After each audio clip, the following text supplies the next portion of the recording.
কক্সবাজারের টেকনাফে রোহিঙ্গা শরণার্থী শিবিরের আনসার ক্যাম্পে ডাকাতের হামলা, এক আনসার সদস্য নিহত, 11টি অস্ত্র ও 670 রাউন্ড গুলি লুট।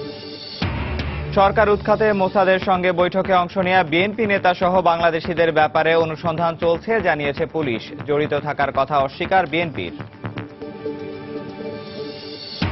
জলবায়ু পরিবর্তনের প্রভাবে দেশে বাড়ছে বজ্রপাতের ঘটনা, বাড়ছে মৃতের সংখ্যাও। দুর্যোগ হিসেবে বিবেচনার প্রস্তাব এখনো কাগজে কলমে, সচেতনতা বাড়ানোর তাগিদ। আগামী বাজেটে পিপিপির আওতায় প্রকল্প বাড়ানোর উদ্যোগ সরকারের, কার্যক্রমে গতি আনতে আইন সহজ করার দাবি ব্যবসায়ীদের। এবং মধুফলে ভরে উঠেছে রাজধানীর বাজার, ফরমালিন মুক্ত রাখতে সিটি কর্পোরেশনের বিশেষ উদ্যোগ। ভোক্তাদের সচেতন হওয়ার পরামর্শ পুষ্টিবিজ্ঞানীর।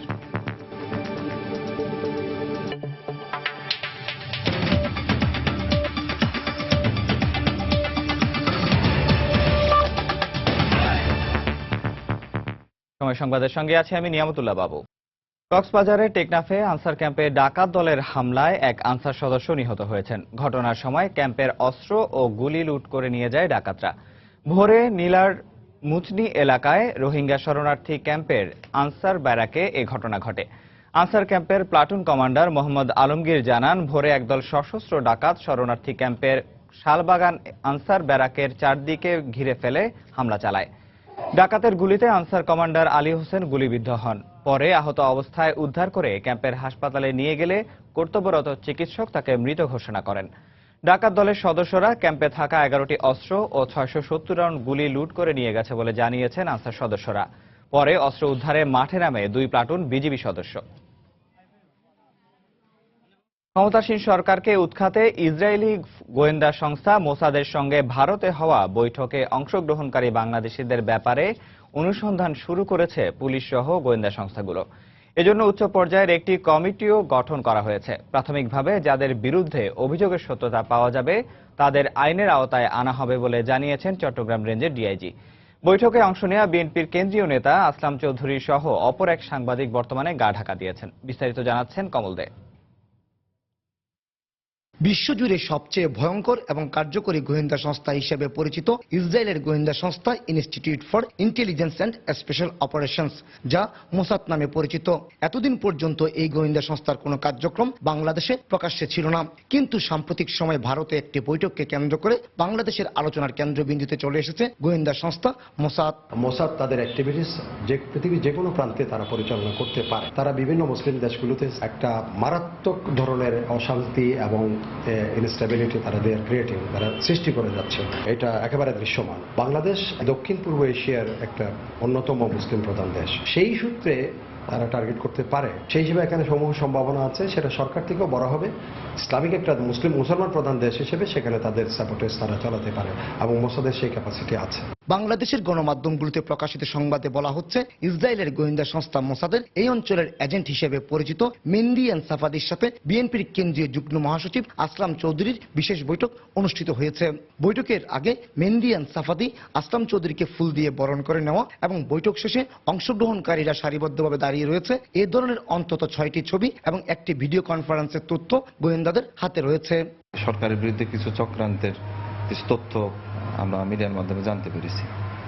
এটাতে যাদের সম্পৃক্ততার কথা বলা হচ্ছে, এই বিষয় নিয়ে আমরা অনুসন্ধান করছি এবং সর্বোচ্চ গুরুত্ব দিয়ে আমরা এটা তদন্ত করে দেখছি। তদন্তে যদি এটার সত্যতা পাওয়া যায় অবশ্যই আইনানুগ ব্যবস্থা নেওয়া হবে।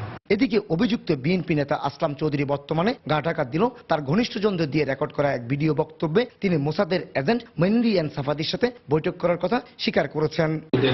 নিজস্ব বৈঠক আমার প্রশিক্ষণ বাবুর সাথে আমার পরিচয় হলো। পরিচয়ের পরে আমরা লোটাস টেম্পলে একটা ছবি তুলি এবং আমরা একইভাবে আগ্রাতে গেছিলাম। আগ্রা থেকে ফেরার পথে ওরা মানে একটা চা চকলেট মেয়রের বলে যে একটা চা চকলেট, তো আমিও কৌতূহল বসত গেলাম। মেহেদী সাফাদি এবং ওর সাথে থাকা ওই মেয়রের বৈঠক ছিল আর কি। ওরা জাস্ট এমনি কৌশল বিনিময় করে ওই যে তেলাপের যেটা ওই ব্যানারটা দেখলাম। এই ক্ষেত্রে আমি মনে করি না যে কোনো ষড়যন্ত্রের উৎখাতের সাথে ষড়যন্ত্র। একসময় জামায়াত ঘরানার ব্যবসায়ী হিসেবেই চট্টগ্রামে পরিচিত ছিলেন আসলাম চৌধুরী। প্রথম দিকে জিয়া পরিষদ নামে একটি সংগঠন করল, পরবর্তীতে তিনি বিএনপিতে যোগ দিয়ে উত্তর জেলা বিএনপির সাধারণ সম্পাদক, পরে আহ্বায়ক হন। সবশেষ ঘোষিত বিএনপির কেন্দ্রীয় কমিটিতে যুগ্ম মহাসচিব করা হয় আসলাম চৌধুরীকে। কমল দে, সময় সংবাদ, চট্টগ্রাম।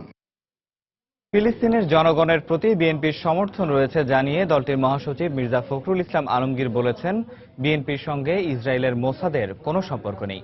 সকালে রাজধানীর নয়াপল্টনে দলটির কেন্দ্রীয় কার্যালয়ে সংবাদ সম্মেলনে তিনি একথা বলেন। বিএনপি চেয়ারপারসনের বিরুদ্ধে করা বিভিন্ন মামলার প্রতিবাদে 15ই মে দেশের সব জেলা ও মহানগরে এবং 16 মে ঢাকায় বিক্ষোভ কর্মসূচির ঘোষণা করেন তিনি।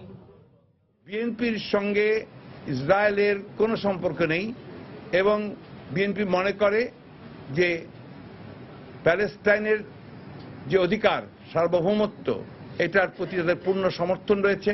তারা বরাবরই তার পক্ষে কথা বলে এসেছে।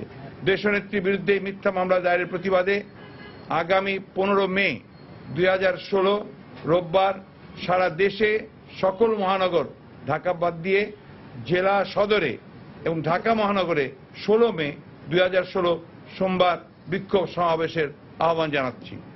দর্শক, কক্সবাজারের টেকনাফে আনসার ক্যাম্পে ডাকাত দলের হামলায় এক আনসার সদস্য নিহত হয়েছেন। এই বিষয়ে বিস্তারিত জানতে এখন সরাসরি মুঠোফোনে কথা বলবো সহকর্মী সুজাউদ্দিন রুবেলের সঙ্গে। রুবেল, আনসার ক্যাম্পে হামলার বিষয়ে আপনার কাছে নতুন কি কোনো তথ্য আছে? বাবু, যে আনসার ক্যাম্পে যে হামলা হয়েছে ডাকাতির ঘটনায়, আসলে এখনো পর্যন্ত 8 ঘন্টা পেরিয়ে গেল, কাউকে আটক করা কিংবা যে লুট হওয়া অস্ত্র এবং গোলাবারুদ এখনো উদ্ধার হয়নি।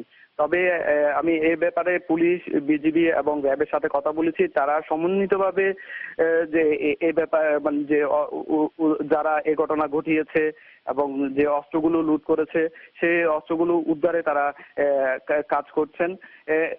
তবে বিজিবির পক্ষ থেকে একটি বিষয় আমাদেরকে জানিয়েছেন যে বিজিবির যিনি ভারপ্রাপ্ত অধিনায়ক আছেন মেজর রাসেল, তিনি জানিয়েছেন যে এই ঘটনাটি আসলে যারা যে ক্যাম্পে রোহিঙ্গা ক্যাম্পে ঘটেছে সেই ক্যাম্পের আশপাশে কিন্তু অবৈধ অনেক রোহিঙ্গা ক্যাম্প বস্তি রয়েছে।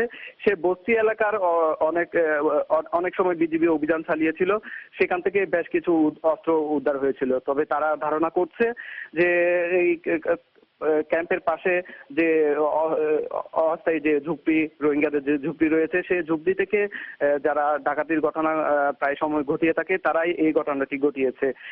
এই কারণে বিজিবির 2 প্লাটুন বিজিবি কিন্তু পাহাড়ে কাজ করছে।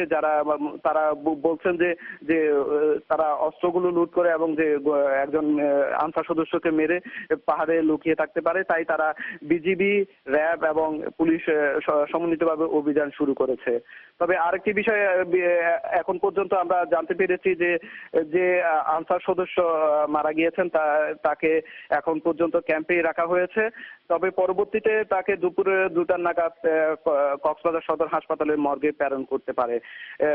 তবে যে এখনো পর্যন্ত এলাকায় একটি তমতমে অবস্থা বিরাজ করছে, কারণ যে এলাকাটি ছিল সেই একটি নিবন্ধিত রোহিঙ্গা ক্যাম্পের ভিতরে যে এরকম যে সরাসরি ডাকাতরা এসে চারদিকে ঘিরে যে গুলিবর্ষণ এবং গুলিবর্ষণের পর যে একজন আনসার সদস্য নিহত হওয়ার বিষয়টি স্থানীয়দের মধ্যে আসলে একটি উত্তেজনা বিরাজ করছে। তবে প্রচুর পরিমাণ পুলিশ, বিজিবি এবং র্যাব সদস্য চারিদিকে রয়েছেন। তবে আমরা টেকনাফের দিকে এখন যাচ্ছি, সেই সময় দেখতে পেয়েছি টেকনাফে যখন আমরা ঢুকলাম তখন বিভিন্ন জায়গায় বিভিন্ন পয়েন্টে কিন্তু র্যাব, পুলিশ, বিজিবি গাড়ি চেক করছে। তারা মনে করছে যে কোনো সময় যারা এই ঘটনাটা ঘটিয়েছে তারাও পালিয়ে যেতে পারে, তাই তারা সব জায়গায় কিন্তু তল্লাশি চালাচ্ছে। বাবু। দর্শক, সহকর্মী রুবেল কক্সবাজার থেকে আনসার ক্যাম্পে ডাকাতির ব্যাপারে খবর জানাচ্ছিলেন আমাদেরকে। চলে যাচ্ছি পরের সংবাদে। রাজধানী ঢাকা সহ দেশের বিভিন্ন স্থানে বজ্রপাতে মৃতের ঘটনায় শোকের ছায়া নেমে এসেছে এলাকাগুলোতে। এসব এলাকায় স্বজনদের আহাজারিতে ভারী হয়ে উঠেছে পরিবেশ। সারা দেশের বিভিন্ন জায়গায় এ পর্যন্ত বজ্রপাতে 38 জনের মৃত্যুর খবর পাওয়া গেছে। আহত হয়েছেন আরও অনেকে। ব্যুরো প্রতিবেদক ও জেলা প্রতিনিধিদের তথ্য ও ছবি নিয়ে ডেস্ক রিপোর্ট। রাজশাহীর মোহনপুরে বজ্রপাতে নিহত সত্যয়ন প্রামাণিকের বাড়িতে এখন শুধুই আহাজারি। স্বজনরা জানান, বৃহস্পতিবার দুপুরে ডাঙ্গাপাড়া গ্রামের বাসিন্দা সত্যয়ন প্রামাণিক কৃষি জমিতে কাজ করার সময় কালবৈশাখী ঝড় শুরু হয়। এ সময় বজ্রপাতে গুরুতর আহত হন তিনি। পরে হাসপাতালে নেয়ার পর চিকিৎসক তাকে মৃত ঘোষণা করেন। এছাড়া গোদাগাড়ী ও দুর্গাপুর উপজেলায় আরো 4 জন নিহত হয়েছেন। সিরাজগঞ্জের রায়গঞ্জে চকনুর এলাকায় মাঠে খেলতে গিয়ে বজ্রপাতে নিহত হয় 5 বছরের শিশু নূপুর। এছাড়া একই সময় বেলগাছি ও বৈকুণ্ঠপুর গ্রামে মাদ্রাসা শিক্ষক আনোয়ার হোসেন সহ আরো 3 জনের মৃত্যু হয়েছে।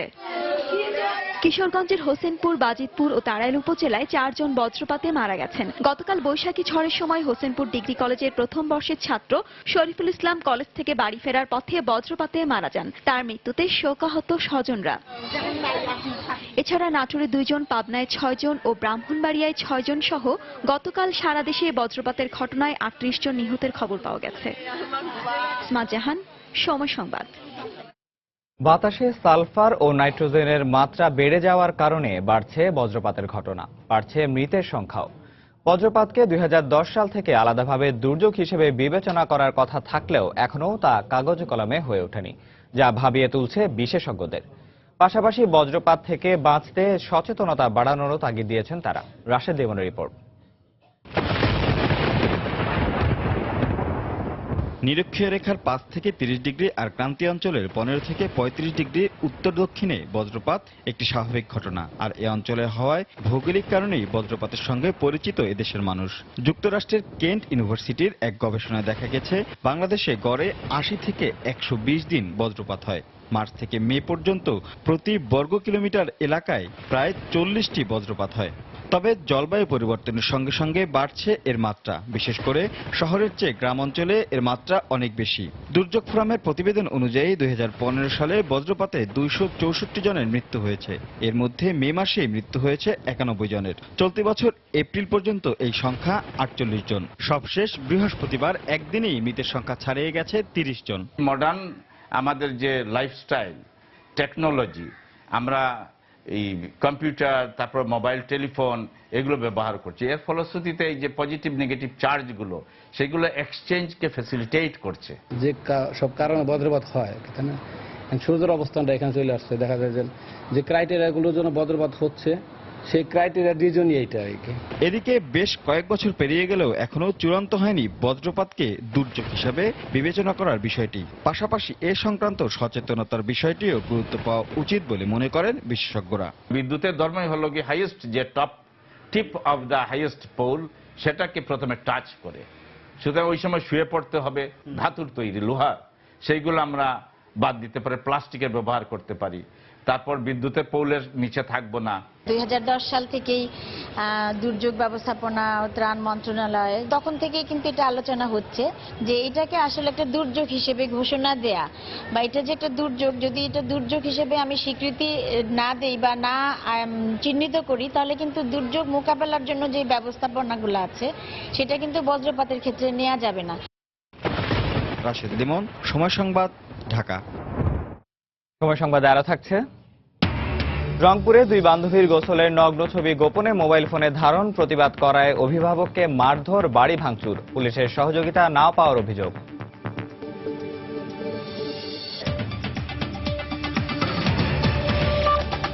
বাজারে এসেছে মধুফল, তবে এসব ফলে যেন ফরমালিন বা অন্য কোনো রাসায়নিক দ্রব্য মেশানো না হয় তা মনিটরিংয়ে রাখতে এরই মধ্যে ব্যবস্থা নিয়েছে ঢাকা সিটি কর্পোরেশন। ফল খাওয়ার আগে ভোক্তাদের সঠিকভাবে তা পরিশুদ্ধ করার পরামর্শ পুষ্টিবিজ্ঞানীর। সেলিয়া সুলতানার রিপোর্ট। মধুমাসের মধুফলের সৌরভ ছড়িয়ে পড়েছে পুরো বাজার জুড়ে। এরই মধ্যে ফলের দোকানগুলোতে উঠেছে জ্যৈষ্ঠের ফলফলাদি। বিদেশি ফল মাল্টা, আঙ্গুর, কমলা, আপেলের পাশাপাশি মৌসুমী ফল আম, লিচু, তরমুজ, বেল, বাঙ্গি, জামরুলের পসরা সাজিয়েছেন বিক্রেতারা। ছোট বড় সবার দৃষ্টি এখন মধুফলের দিকে, তবে বাজারে আসা এসব ফল যেন ক্রেতারা ফরমালিন মুক্ত পায় সেদিকে নজর রাখতে এরই মধ্যে ব্যবস্থা নেওয়া হয়েছে বলে জানিয়েছেন ঢাকা দক্ষিণের মেয়র। শবে বরাতের পূর্ব থেকে আমাদের একটা ক্র্যাশ প্রোগ্রাম আমরা নিব, বিভিন্ন আপনার বাজারগুলোতে, বিভিন্ন আড়তগুলোতে আমরা এটাকে রিচেক করব এগুলোকে ঠিক আছে কিনা। আপনার এর মধ্যে আমরা বিভিন্ন স্যাম্পল কালেক্ট করেছি, বাট আমাদের অন দ্য স্পটে অভিযান থাকবে। অন্যদিকে ফল ফলাদিতে থাকা ফরমালিন মানুষের শরীরে প্রবেশ করে আলসার, ক্যান্সার সহ স্বাস্থ্যগত ঝুঁকি বাড়াচ্ছে, কমিয়ে দিচ্ছে রোগ প্রতিরোধ ক্ষমতা। তাই স্বাস্থ্যগত ঝুঁকি কমাতে ক্রেতাদের খাবার পরিশুদ্ধ করে খাওয়ার পরামর্শ দিয়েছেন পুষ্টি ও খাদ্য বিজ্ঞান ইনস্টিটিউটের এই কর্মকর্তা। এই কেমিক্যাল যদি শরীরে আমার প্রবেশ করে, বডি স্ট্রেংথ অনুযায়ী এটা ধর আমরা হার্ট ডিজিজ হতে পারে, ক্যান্সার হতে পারে, আলসার হতে পারে, ভমিটিং হতে পারে। 70% আমরা ফরমালিন রিমুভ করতে পারি ঘরে। রানিং ওয়াটার দিয়ে প্রচুর পরিমাণে ধুতে হবে। ট্যাপের নিচে অনেকক্ষণ দিলাম, ধোয়ার পরে এটা 24 ঘন্টা ওপেন রাখতে হবে। দেখবেন যে ওর অ্যাডহেরিং যেগুলো থাকবে ফরমালিন, 70% অন্তত আমরা কিছুটা আমরা রেহাই পাবো ফরমালিন থেকে। এরই মধ্যে বাজারে হিমসাগর ও ল্যাংড়া আম পাওয়া গেলেও শিগগিরই রানী পছন্দ, ডালকি, বিশ্বনাথ, সুরমা আর ফজলি বাজারে আসবে বলে জানান বিক্রেতারা। সেলিয়া সুলতানা, সময় সংবাদ, ঢাকা। অস্ট্রেলিয়ার নাউরু বন্দি শিবিরে আটক এক বাংলাদেশি অভিবাসন প্রত্যাশীর মৃত্যু হয়েছে। হৃদরোগে আক্রান্ত হয়ে তার মৃত্যু হয়েছে বলে কর্তৃপক্ষ দাবি করলেও মানবাধিকার কর্মীদের বরাতে সংবাদ সংস্থা রয়টার্স বলছে রাকিব নামের ওই 26 বছর বয়সী বাংলাদেশি আত্মহত্যা করেছেন। এ নিয়ে স্থায়ীভাবে বসবাসের সুযোগের দাবিতে চলমান বিক্ষোভ ও অনশন কর্মসূচির শুরুর পর 2 অভিবাসন প্রত্যাশী মারা গেলেন। দেশটির বর্তমান কঠোর অভিবাসন নীতির অধীনে নদীপথে অস্ট্রেলিয়ায় প্রবেশকারীদের অস্ট্রেলিয়ার নাউরু জেল অথবা পাপুয়া নিউগিনির মানুষ উপদ্বীপে পাঠানো হচ্ছে। সেখানে অভিবাসন প্রত্যাশী ও শরণার্থীরা হেনস্থার শিকার হচ্ছেন এমন অভিযোগে এসব ডিটেনশন সেন্টার চালু রাখায় তীব্র সমালোচনা করে আসছে যুক্তরাষ্ট্র। একই অভিযোগ উঠেছে মানবাধিকার সংগঠনগুলোর পক্ষ থেকেও।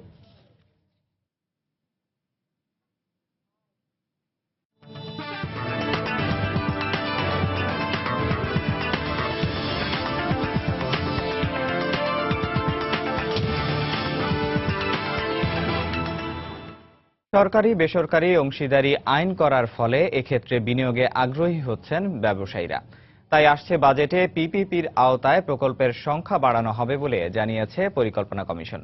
তবে এই কার্যক্রমে গতি আনতে আইন সহজ করার দাবি জানিয়েছেন ব্যবসায়ীরা। পিপিপি কার্যালয়ের সক্ষমতা বাড়ানো না হলে এই উদ্যোগের ব্যর্থতার চিত্র বাড়বে বলে আশঙ্কা অর্থনীতিবিদদের।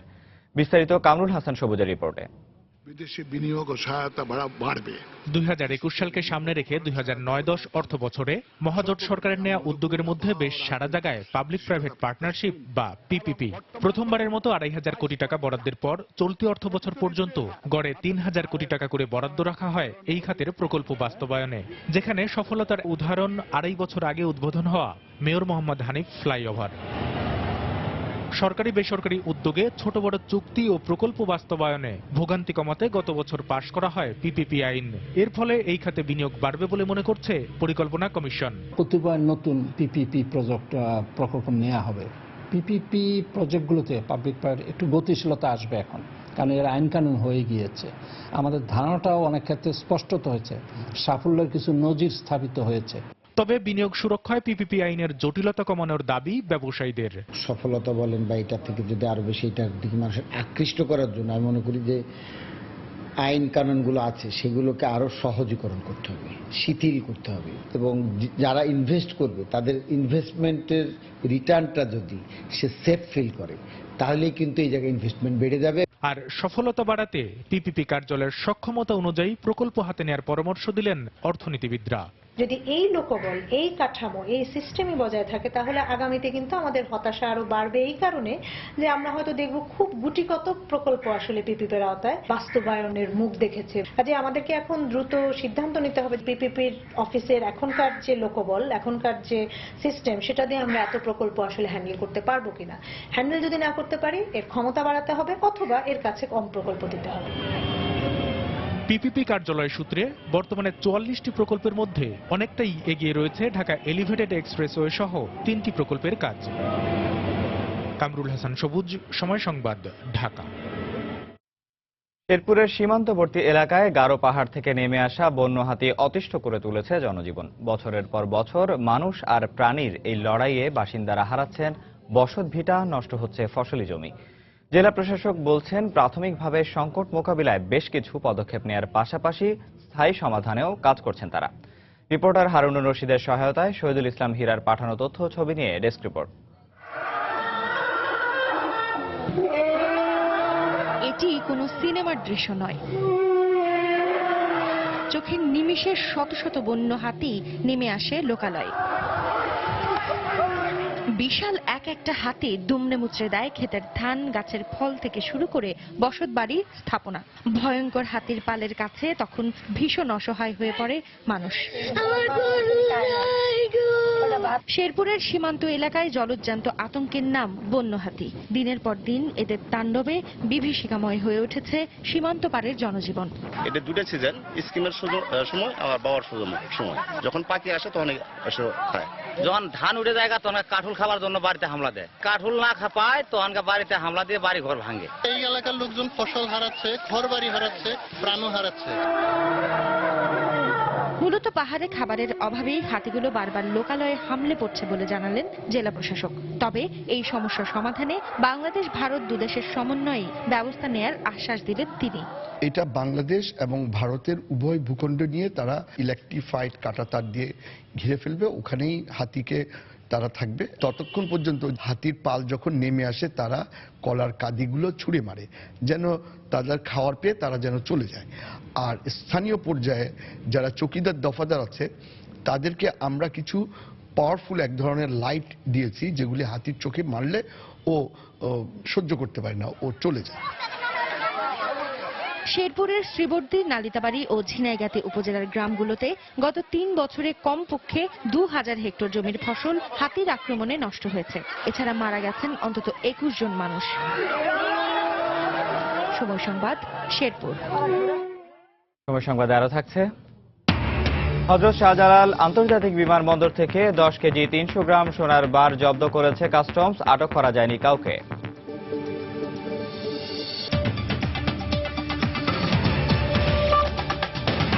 রংপুরে দুই বান্ধবীর গোসল করার নগ্ন ছবি গোপনে মোবাইল ফোনে ধারণ করেছে দুই বখাটে যুবক। এ ঘটনার প্রতিবাদ করায় উল্টো মেয়ের বাবাকে মারধর ও বাড়ি ভাঙচুর করে ছবি ইন্টারনেটে ছড়িয়ে দেওয়ার হুমকি দেওয়া হয়। ঘটনার 1 সপ্তাহ পেরিয়ে গেলেও পুলিশের সহযোগিতা চেয়ে পায়নি পরিবারটি। পুলিশের সঙ্গে কথা বলেও মেলেনি সদুত্তর। শাকিল মাহমুদের ক্যামেরায় মানিক সরকারের রিপোর্ট। বান্ধবীকে নিয়ে বাথরুমে গোসল করছিল রংপুরের বদরগঞ্জ উপজেলার শঙ্করপুর মণ্ডলপাড়া গ্রামের স্কুল ছাত্রী দুই বান্ধবী। আর গোপনে তা মোবাইল ফোনে ধারণ করে পাশের বাড়ির দুই বখাটে যুবক মাহমুদ আর জুয়েল। বিষয়টি টের পেলে প্রতিবাদ করায় ভয়ভীতি আর নগ্ন ছবি ইন্টারনেটে ছড়িয়ে দেওয়ার হুমকি দেয় তারা। আমি আর আমার বান্ধবী এই বাসায় আয়রন থাকায় আমরা পাশের গোসল করতেছিলাম, তো উপরে ফুটা আছে, আমরা দেখি নেই যে ভিডিও করতেছে, হুমকি দিতেছে যে এগুলো করলে দেব, মানে খারাপ পিকচার দিবে, নেটে দিবে। এর আগেও অনেক মেয়েদেরকে বিরক্ত করতেছিল, ওদের নালিশ দেয়, ওরা কিছু বলে না। মেয়েদের মঙ্গলে গোসল করবে যায়, তা এরকম যা ছবি তোলে দেখে, ঠিক আছে কি, এই ধরনের সমস্যা। বিষয়টি নিয়ে বারবার থানায় এজাহার নিয়ে গেলেও মামলা নেয়নি পুলিশ। পরে তিনি উপজেলা নির্বাহী কর্মকর্তার কাছে অভিযোগ জানালে তিনি তদন্ত সাপেক্ষে ব্যবস্থা নেওয়ার জন্য থানার ভারপ্রাপ্ত কর্মকর্তাকে বলেন। কি কারণে মামলা নিতে গড়িমসি পুলিশের, এ নিয়ে ক্ষুব্ধ স্থানীয় সংসদ সদস্য। অভিযোগ আমরা থানায় দিই, থানায় দেওয়ার পরে 8 তারিখ ঘটনা, কোনো তৎপর নেই।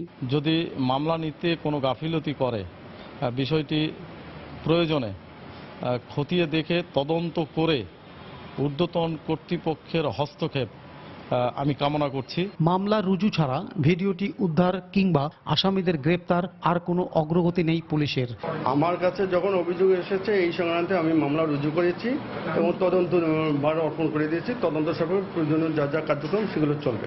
গত 6 মে শুক্রবার দুপুরে এ ঘটনার পর মামলা হয় গত 12 মে। মানিক সরকার, সময় সংবাদ, রংপুর। হযরত শাহজালাল আন্তর্জাতিক বিমানবন্দর থেকে 10 কেজি 300 গ্রাম স্বর্ণের বার উদ্ধার করেছে কাস্টমস কর্তৃপক্ষ। গতরাতে বিমান বাংলাদেশ এয়ারলাইন্সের একটি ফ্লাইটে তল্লাশি চালিয়ে স্বর্ণের বারগুলো উদ্ধার করা হয়। কাস্টমস কর্তৃপক্ষ জানায়, অবৈধভাবে সোনার একটি চালান বাংলাদেশে প্রবেশ করছে এমন সংবাদের ভিত্তিতে অভিযান চালানো হয়। ব্যাংকক থেকে ছেড়ে আসা বাংলাদেশ বিমানের একটি ফ্লাইটে তল্লাশি চালিয়ে 4টি প্যাকেট থেকে 1 কেজি ওজনের 8টি ও 10 তোলা ওজনের 20টি স্বর্ণের বার উদ্ধার করা হয়, যার বর্তমান বাজার দর 5 কোটি 15 লাখ টাকা বলে জানিয়েছে কাস্টমস কর্তৃপক্ষ। তবে এই ঘটনায় কাউকে আটক করা যায়নি।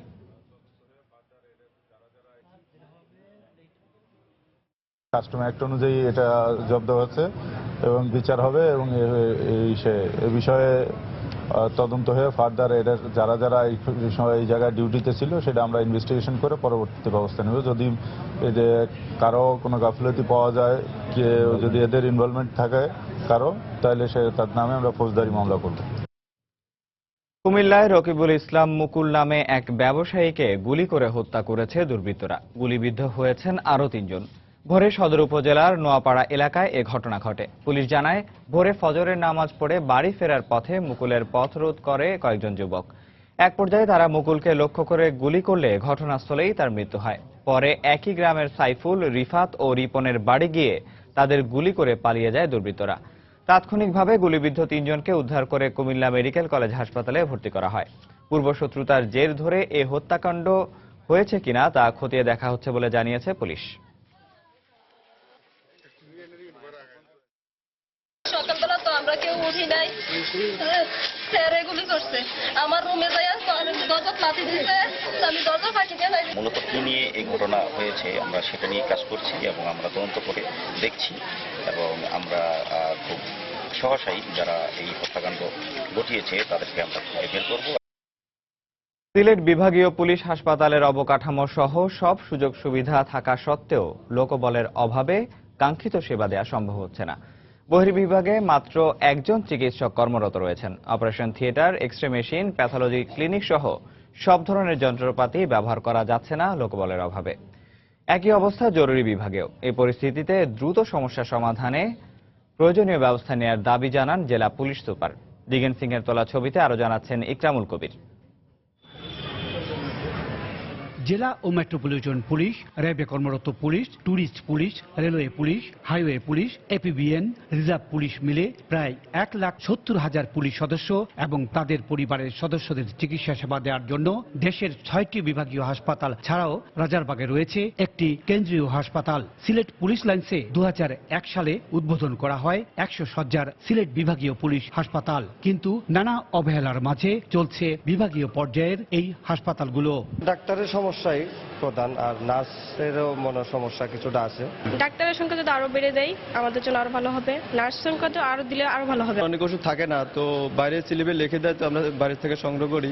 15 জন চিকিৎসকের পদে হাসপাতালের তত্ত্বাবধায়ক ছাড়া 1 জন চিকিৎসক রয়েছেন। বহির্বিভাগে 1 জন নারী চিকিৎসক রোগীদের চিকিৎসা সেবা দিতে গিয়ে হিমশিম খাচ্ছেন। ওনারা যদি থাকতো তাহলে আরো কাজ টাজ করতে একটু সুবিধা হতো, ডিউটি বা রোগীদের সবকিছু মান ভালো হইতো। এপিবিএন, র্যাব সদস্যরাও আসছেন চিকিৎসা সেবা নেওয়ার জন্য। তো বর্তমানে এত রোগী বেড়ে গেছে যে আমাদের স্বল্পতার কারণে আমরা সব রোগীকে ভালোভাবে দেখতে পাচ্ছি না। কনসালটেন্ট চিকিৎসকের অভাবে অপারেশন থিয়েটার চালু করা যাচ্ছে না। একইভাবে রেডিওলজিস্ট, সোনোলজিস্ট, কার্ডিওলজিস্ট, প্যাথোলজিস্ট পদ সহ সব মিলে 69টি পদের মধ্যে 31টি পদই খালি রয়েছে। সকল ডাক্তার যদি বা কনসালটেশন আমরা থাকতাম তাহলে এখানেই সার্জারি সহ সকল চিকিৎসা দেওয়া সম্ভব ছিল, কিন্তু এই স্বল্পতার কারণে আমরা সেই চিকিৎসাটুকু সেবা দিতে পারতেছি না। পুলিশের জরুরি চিকিৎসার স্বার্থে এই হাসপাতালের সমস্যা সমাধানের দাবি জানালেন পুলিশ সুপার। আমরা সবসময় আমাদের অপারেশনাল কাজ করতে হয়, এই কারণে এই সেবাটা আমাদের আসলে খুবই বেশি প্রয়োজন। এই প্রেক্ষিতে সেবাটা উন্নত করা আমরা এটা দাবি রাখি। হাসপাতালের বহির্বিভাগ থেকে প্রতি মাসে গড়ে 5,000 রোগী চিকিৎসা সেবা নিয়ে থাকেন। ইকরামুল কবির, সময় সংবাদ, সিলেট। দেশের বাইরের খবর। ব্রাজিলের প্রেসিডেন্ট দিলমা রোসেফ তার বিরুদ্ধে অভিশংসন প্রক্রিয়াকে পার্লামেন্টারি কু ও প্রহসন বলে মন্তব্য করেছেন। টানা 20 ঘন্টার বিতর্কের পর বৃহস্পতিবার সিনেটের সংখ্যাগরিষ্ঠ সদস্য তার অভিশংসনের পক্ষে ভোট দেওয়ার পর দেশবাসীর উদ্দেশ্যে টেলিভিশনে দেয়া ভাষণে রোসেফ বলেন তার প্রতি অন্যায় করা হয়েছে। পার্লামেন্টের ভোটাভুটি রোসেফের বিপক্ষে যাওয়ায় দুর্নীতির অভিযোগে তার বিরুদ্ধে বিচার কাজ শুরু করতে পারবেন দেশটির আদালত। পার্লামেন্টের অভিশংসনের সিদ্ধান্তের পরই রোসেফের পক্ষে বিপক্ষে বিক্ষোভ করেছেন কয়েক হাজার মানুষ। পার্লামেন্টে রোসেফের অভিশংসন বিলের ফল ঘোষণার পর ব্রাজিলের ব্রাসিলিয়া, সাও পাউলো সহ কয়েকটি শহরে উল্লাস করেন অনেক মানুষ। এই অভিশংসনকে ব্রাজিলের দুর্নীতির বিরুদ্ধে এক ঐতিহাসিক ঘটনা বলে বর্ণনা করেন তারা। 1 বছর আগেও সবাই বলতো রোসেফের বিরুদ্ধে অভিশংসন অসম্ভব। আজকে আমরা দেখছি দেশের জনগণ যা চায় তা অবশ্যই সম্ভব। ব্রাজিলের পার্লামেন্টে আজ জনগণের মতামতই প্রকাশ পেয়েছে। আমরা দুর্নীতিমুক্ত একটি সরকার চাই। এদিকে রোসেফকে প্রেসিডেন্ট পদে বহাল রাখার দাবিতে রাজধানী ব্রাসিলিয়ায় বিক্ষোভ করেছেন তার কয়েক হাজার সমর্থক। এ সময় তারা রোসেফকে একজন সৎ ও যোগ্য নেতা হিসেবে উল্লেখ করে তার বিরুদ্ধে ষড়যন্ত্র চলছে বলে অভিযোগ করেন। পরে রোসেফ সেখানে উপস্থিত হয়ে সমর্থকদের তার পাশে থাকার আহ্বান জানান। এদিকে দুর্নীতির অভিযোগ উড়িয়ে দিয়ে তার বিরুদ্ধে অভিশংসনকে পার্লামেন্টারি কু এবং এই প্রক্রিয়াকে প্রহসন বলে উল্লেখ করেছেন রোসেফ। তার বিপক্ষে সিনেটে ভোটাভুটির পর বৃহস্পতিবার দুপুরে জাতির উদ্দেশ্যে দেয়া টেলিভিশনের ভাষণে তিনি বলেন তার প্রতিও অন্যায় করা হয়েছে, এর বিরুদ্ধে আইনি লড়াই চালিয়ে যাবেন বলেও ঘোষণা দেন রোসেফ। এই অভিশংসন প্রক্রিয়ায় জনগণের মতামত প্রতিফলিত হয়নি। যে প্রেসিডেন্ট দেশের 5,40,00,000 ভোটারের সমর্থন পেয়ে নির্বাচিত হয়েছেন তার বিরুদ্ধে এমন অভিযোগ সত্যিই বিব্রতকর। আমি ভুল করে থাকতে পারি, তবে কোনো অপরাধ করিনি।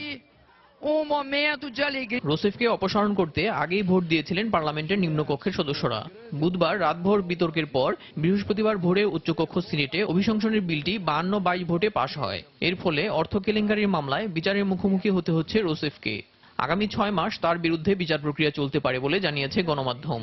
এ সময় দেশটির ভাইস প্রেসিডেন্ট মিশেল টেমার প্রেসিডেন্টের দায়িত্ব পালন করবেন। ব্রাজিলের প্রথম নারী প্রেসিডেন্ট রোসেফের বিরুদ্ধে 2014 সালের নির্বাচনের আগে সরকারের ঘাটতি লুকিয়ে বাজেটে ভুল তথ্য উপস্থাপনের অভিযোগ আনা হয়। তবে রোসেফ বরাবরই সেই অভিযোগ অস্বীকার করে আসছেন। সাবেক গেরিলা যোদ্ধা রোসেফ 2010 সালের অক্টোবরে ওয়ার্কার্স পার্টি থেকে প্রেসিডেন্ট নির্বাচিত হন। এরপর 2014 সালে দ্বিতীয় মেয়াদে পুনর্নির্বাচিত হন তিনি। এই প্রেসিডেন্সির মেয়াদ 2018 সালে শেষ হওয়ার কথা ছিল। তাকে অভিশংসনের মধ্য দিয়ে ব্রাজিলে 13 বছরের টানা বাম শাসনে ছেদ পড়ল। দেলোয়ার হোসেন, সময় সংবাদ। এদিকে ব্রাজিলের অন্তর্বর্তীকালীন প্রেসিডেন্ট মিশেল টেমার দেশের কয়েক দশকের অর্থনৈতিক মন্দা কাটিয়ে উঠতে ব্রাজিলবাসীর মূল্যবোধ ও সক্ষমতার উপর বিশ্বাস রাখার প্রত্যয় ব্যক্ত করেছেন। এ লক্ষ্যে কেন্দ্রীয় ব্যাংকের সাবেক প্রধান হেনরিক মেইরেলকে অর্থমন্ত্রী করে একটি ব্যবসা বান্ধব মন্ত্রিসভা গঠনের কথাও জানান তিনি। ব্রাজিলের শান্তি ও ঐক্য প্রতিষ্ঠার পাশাপাশি সামাজিক উন্নয়নমূলক কাজের প্রতি জোর দেন এই নতুন প্রেসিডেন্ট। বৃহস্পতিবার প্রেসিডেন্ট দিলমা রোসেফ 6 মাসের জন্য বহিষ্কার হওয়ার পর ভাইস প্রেসিডেন্ট মিশেল টেমার অন্তর্বর্তীকালীন প্রেসিডেন্ট হিসেবে দায়িত্ব নেন। আইপিএল এর খবর, প্লে অফের দৌড়ে টিকে থাকার লক্ষ্যে কিংস 11 পাঞ্জাবের মুখোমুখি হবে মুম্বাই ইন্ডিয়ান্স। বিশাখাপত্তমের রাজশেখর রেড্ডি স্টেডিয়ামে ম্যাচটি শুরু হবে আজ রাত 8:30টায়। লিগে এখন পর্যন্ত 10 ম্যাচে পাঞ্জাবের সংগ্রহ 6 পয়েন্ট, 11 ম্যাচে মুম্বাইয়ের সংগ্রহ 12 পয়েন্ট। 6 পয়েন্ট নিয়ে টেবিলের তলানিতে থাকা কিংস 11 পাঞ্জাবের প্লে অফের স্বপ্ন শেষ হয়ে গেছে অনেক আগেই। ব্যাট হাতে মুরলী বিজয় লড়াই চালিয়ে গেলেও নিজেদের ছায়া হয়ে রয়েছেন দলের অন্যান্য সদস্যরা। এক ম্যাচ বিরতির পর একাদশে ফিরেছেন ডেভিড মিলার ও গ্লেন ম্যাক্সওয়েল। ছন্দে নেই পাঞ্জাবের বোলার সন্দীপ শর্মা ও মোহিত শর্মা।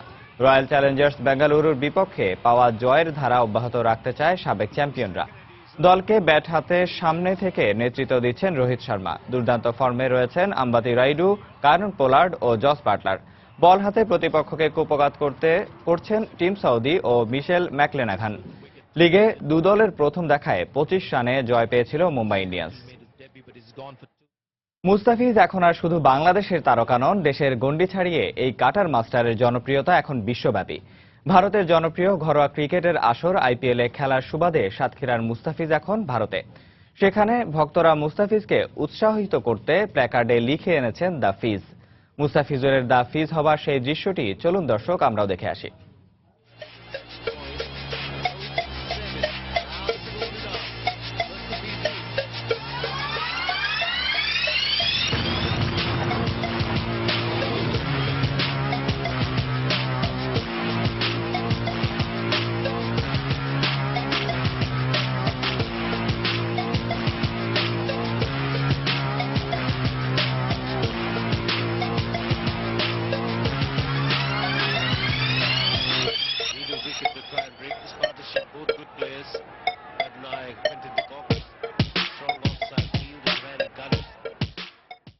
দর্শক, এই পর্যায়ে শীর্ষ সংবাদ জানিয়ে দিচ্ছি আরেকবার। কক্সবাজারের টেকনাফে রোহিঙ্গা শরণার্থী শিবিরের আনসার ক্যাম্পে ডাকাতের হামলা, এক আনসার সদস্য নিহত, 11টি অস্ত্র ও 670 রাউন্ড গুলি লুট। সরকার উৎখাতে মোসাদের সঙ্গে বৈঠকে অংশ নেয়া বিএনপি নেতা সহ বাংলাদেশিদের ব্যাপারে অনুসন্ধান চলছে জানিয়েছে পুলিশ। জড়িত থাকার কথা অস্বীকার বিএনপির। জলবায়ু পরিবর্তনের প্রভাবে দেশে বাড়ছে বজ্রপাতের ঘটনা, বাড়ছে মৃতের সংখ্যাও। দুর্যোগ হিসেবে বিবেচনার প্রস্তাব এখনো কাগজে কলমে, সচেতনতা বাড়ানোর তাগিদ। আগামী বাজেটে পিপিপির আওতায় প্রকল্প বাড়ানোর উদ্যোগ সরকারের, কার্যক্রমে গতি আনতে আইন সহজ করার দাবি ব্যবসায়ীদের। এবং মধু ফলে ভরে উঠেছে রাজধানীর বাজার, ফরমালিন মুক্ত রাখতে সিটি কর্পোরেশনের বিশেষ উদ্যোগ, ভোক্তাদের সচেতন হওয়ার পরামর্শ পুষ্টি বিজ্ঞানীর। এই ছিল এখনকার মতো। যে কোনো খবর পেতে ভিজিট করুন সময়নিউজ.tv। যে কোনো বাংলা লিংক, রবি ও সিটিসেল নম্বর থেকে সময় সংবাদের খবর, অনুষ্ঠান সম্পর্কে জানতে এবং যে কোনো তথ্য সময় সংবাদকে জানাতে ডায়াল করুন 16242 নম্বরে। এছাড়া এই মাত্র পাওয়া খবর আপনার মোবাইলে পেতে SMS করুন *SN লিখে পাঠিয়ে দিন 16242 নম্বরে। সঙ্গে থাকুন সময়ের।